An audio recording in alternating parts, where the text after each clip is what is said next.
Hey guys, how you doing? This is Manga section. I'm here today to bring you the review for Vamp Manga chapter 18. So we start things off in the flashback, in Rangfang's flashback, and we basically see Rangfang begging for his life with Daddy Dearest, Mr. Hotfoot saying, "Nope, I'm gonna kill you." We see when Rangfang gets his scars that he has on his leg. I think it's scars on his leg.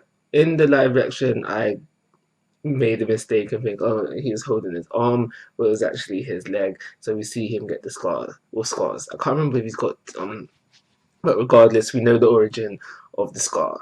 Uh, just before Mr. Hotfoot can finish off Rangfang, in hops in his adopted parents, Liz and Annie. And now, right now, I can't remember who is who, but if you've watched my live reaction, you know that I automatically guessed right that one of them is a werewolf simply because she has her ears tied down. And now, on the first read, I missed this, but on the second read, I noticed I noticed something about the other one, the black one.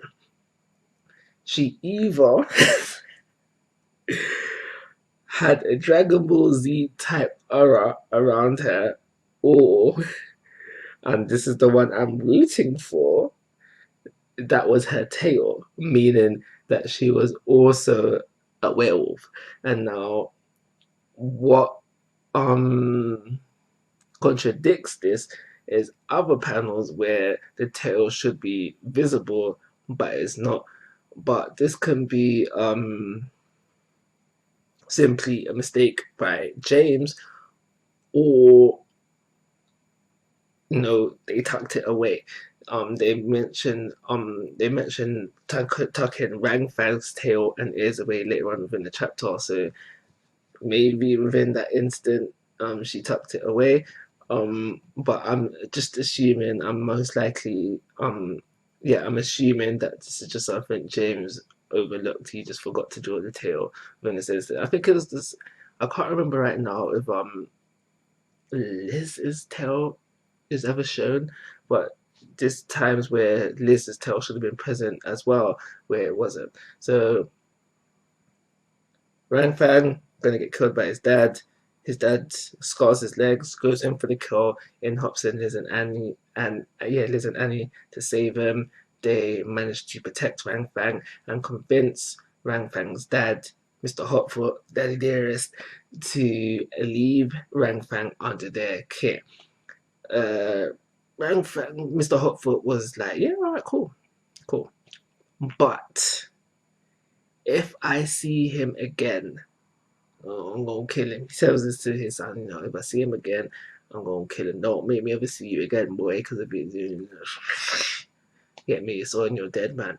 So this basically led me to think and want Mr. Hotfoot, Mr. Daddy Dearest to come back in the future. Now, granted, I don't think, if he is going to come back, I don't think it's going to be anytime soon. I think it's going to be way down the line where we have forgotten about this completely. And then I don't know who he's going to be working for, but he's going to be working for someone, some villain, and then he's going to come back in, and Rangfang and Mr. Hotfoot will have a showdown where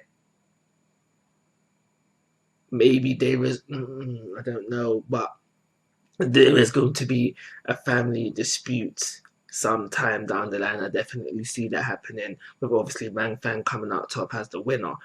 But I would also like, simply because of how much Kaz is involved within Rangfang's past. I don't know, because Kaz doesn't make an appearance within this chapter, so I don't know what she saw, because we have her dad holding her back, and Kaz is asking, "What's going on? What's going on?" So I don't know how much she saw on that day, but we do know that they're close, so they have definitely spoke about this. So Kaz knows everything with Rangfang involving his dad. So for Kaz to run into Rangfang's dad somewhere down the line, I reckon she would be angry as well.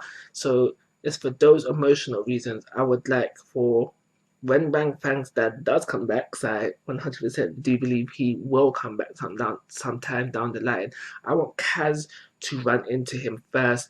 They have a fight, not a full fight, just a little skirmish, a little exchange of blows where one could start debating, oh yeah, Kaz, if that fight was blown out, then Kaz would have won, but and then someone else would be like, no, Kaz would have won that because of X, Y, Z.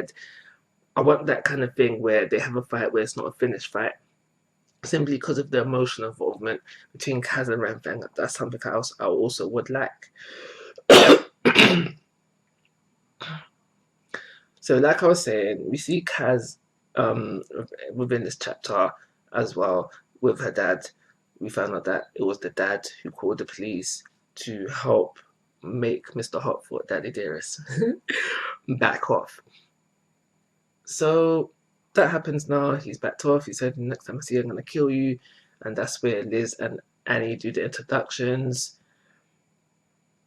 to Rangfang. Like, yo, don't worry. We've got you now. You're good. You're protected. You're protected. Wow, I can't even. You're protected. Wow, I can't see the actual word. You're protected. Yeah, you're protected. Yeah. That sounds so weird to me now. Because I use it again. Anyway, and that's when we get the page where we have Rangfang saying he made a statement. Okay, fair enough. And then I think, was it after that he mentions that's when he was tested for ADHD, and that is a small problem for me, because for me, having that sentence within this chapter, it makes me feel like that Rangfang did something within this flashback to hint towards him having ADHD.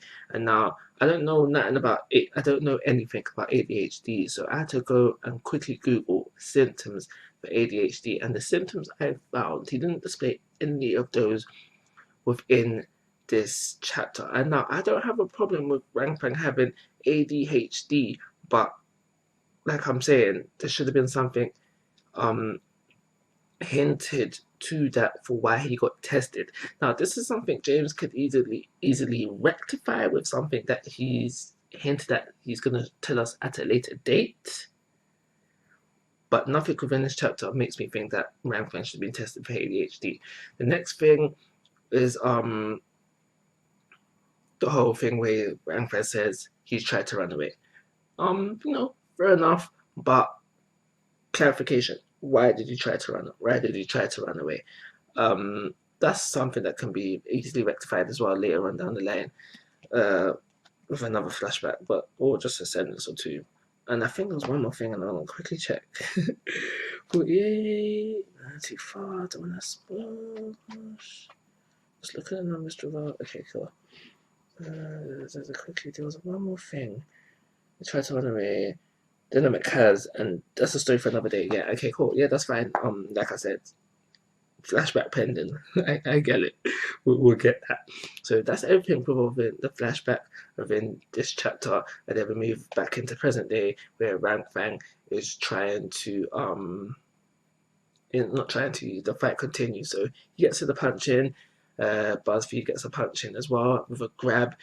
I missed it when I was reading it, but rereading it, I realized that BuzzFeed grabbed the mask and cracked it. That's why it cracked. And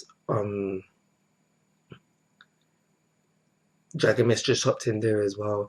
I at a point felt like that Dragon Mistress was going to take over this fight and win it, but now I'm back on my original thought path of thinking Rangfang will end this fight by himself. I don't see why he shouldn't be able to. Rangfang and BuzzFeed are from the same generation, so the skill set is somewhat, and the experience within battles should somewhat be the same. Dragon Mistress has also said in previous chapters that BuzzFeed is too fast for her, so even though I do reckon she'll find a way around it. I'm not saying that Dragon Mistress couldn't beat BuzzFeed. I'm just saying that Rangfang is more than enough to do it. So I do believe he will do it within the next chapter, like I previously stated. I was supposed to go back to when their fight started in Volume 2 before I recorded this, but I forgot.